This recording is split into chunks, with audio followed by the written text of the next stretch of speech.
míle maithfad a sucht an deise bheith agam ráte sa dhéanamh faoin ábhar tábhachtach seo atá garda mo chrí, agus níos tábhachtaí garda chrí muintir na Gaillimhe, agus go háirithe na chothair atá ag follings ar lista feitheamh agus ar trolleys. I dús báir go bhhaitlim cógáirdeachas a dhéanamh don ara nua agus guiam gatarat ort i do role nua. Cathaoirleigh, thank you for the opportunity of making a statement on health. And I have to say, it's something that is very close to my heart, but more importantly to the people of Galway and indeed the country and the patients who are on waiting lists, who are on trolleys and who have not got a health service. And I know people and deputies have complimented the Minister, and I really would like to be positive, but I despair of such statements as universal health care is not just something to implement, but is a direction and a journey. It is not a journey, it is not a direction, it is a basic human right to have public health. It is a basic human right to walk into a hospital and be treated with dignity and respect, and not to be sitting on a trolley for 3 and 4 days. And indeed, even on an economic basis, it is nonsense to make elderly people sit on trolleys. The research clearly points out that somebody over the age of 70 on a trolley for 2 days will inevitably spend a longer period of time in hospital and therefore costing more. So even on an economic level, we have no choice but to do something about our creaking health system. And I've had the privilege in a long career in local politics of sitting on the Regional Health Forum along with 39 other dedicated councillors from Donegal down to Tipperary. And we and I were more than familiar with the health services and its inadequacies. And we could come in here in every debate and point out to the long waiting lists, and I can tell you they're extraordinarily long in Galway. At any given time, we have up to 30,000 patients on an outpatient waiting list waiting for basic health services, and on an in-service that figure varies from 5,000 to 9,000. And you have to ask the question then, why is our health service creaking at the seams, and why are we in a position here where we're now establishing a committee consequent on many, many reports up to now, and still we're in trouble with our health system? And I want to pay tribute to Deputy Shortall for her initiative, and I have no difficulty in supporting the initiative in relation to the committee. However, I do have some concerns in the direction that committee might take in spending time looking at models of funding for a health service rather than on making the health service accountable and available for all our people.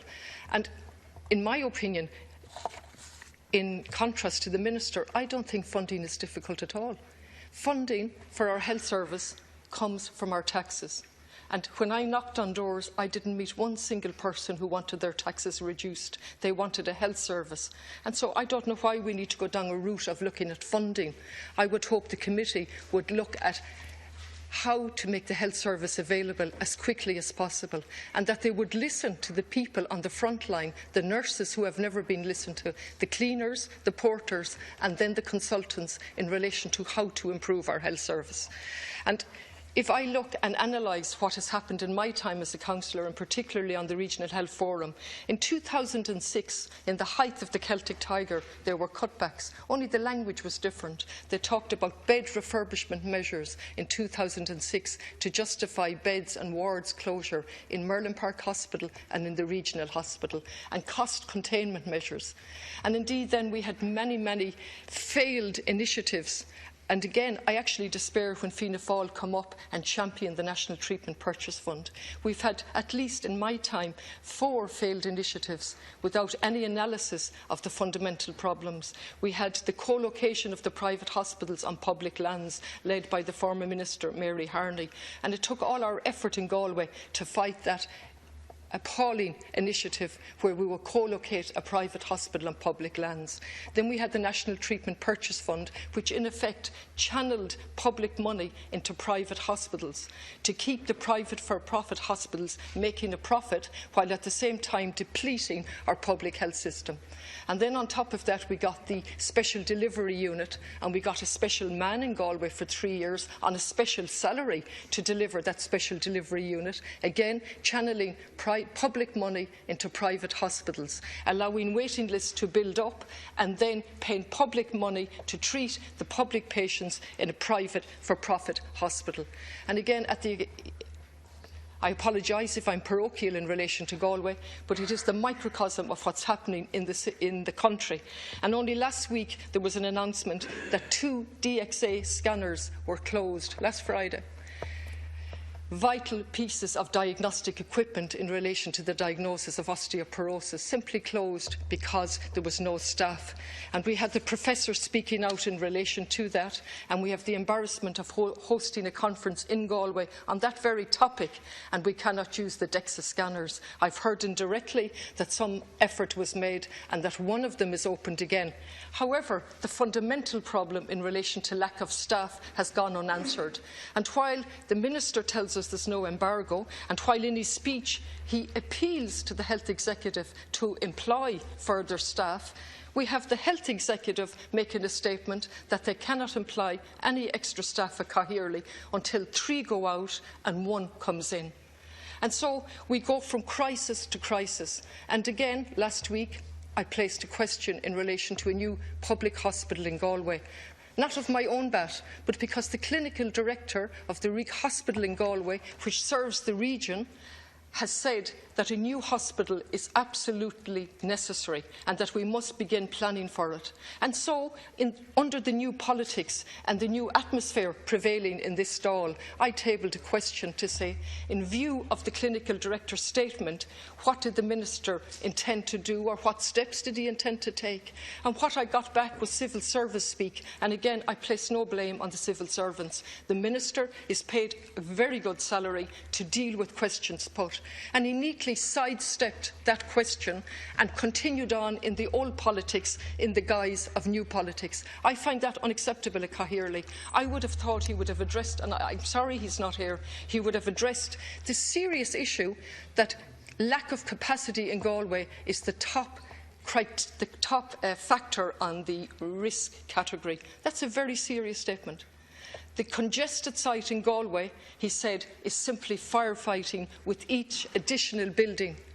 And I listed out the buildings, and they have to go up, and he acknowledged that they are simply firefighting, and it's past time to plan for a hospital in Merlin Park, where we have 150 acres of land.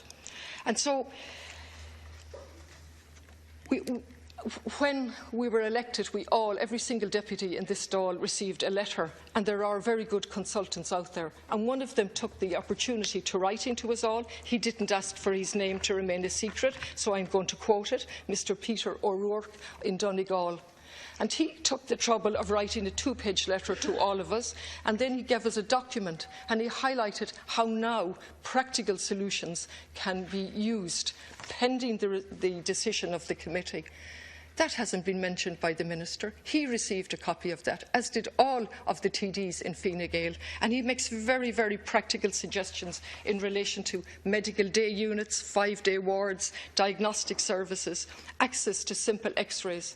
And if these measures were implemented, it would reduce the situation pertaining in Galway and on every other hospital throughout the country.